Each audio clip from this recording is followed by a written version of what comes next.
Subok-subukan ninyo na impeach ang Vice President. I will suggest to her that she should engage me as her defense counsel. Abot kaya ang kuryente, abot langit, tinanggal nila ako sa Committee on Energy. Pag sinasabi ko, walang justisya ang ginagawa natin, you are not following the rule of law, tinanggal nila ako sa Justice Committee. Kasi i-impeach nila yung Vice President. Para hindi na ako siguro makasali, tinanggal nila ako sa Justice Committee. Ang sabi ko sa kanila, yun ang akala nyo. Subok-subukan ninyo na i-impeach ang Vice President. I will suggest to her that she should engage me as her defense counsel. Kasi mali na po ang nangyayari. Wala nang justisya. Sabi ko sa kanila, bakit ninyo sinusuri ang confidential funds ng Office of the Vice President? Why?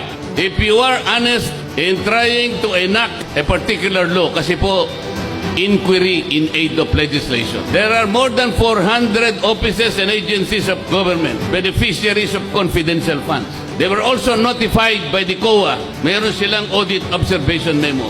Bakit yung opisina lang ng Vice President ang ating iniimbestigahan kung talagang hindi kayo namumulitika?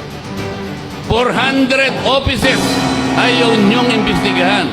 Only the office of the Vice President. Politika po ito.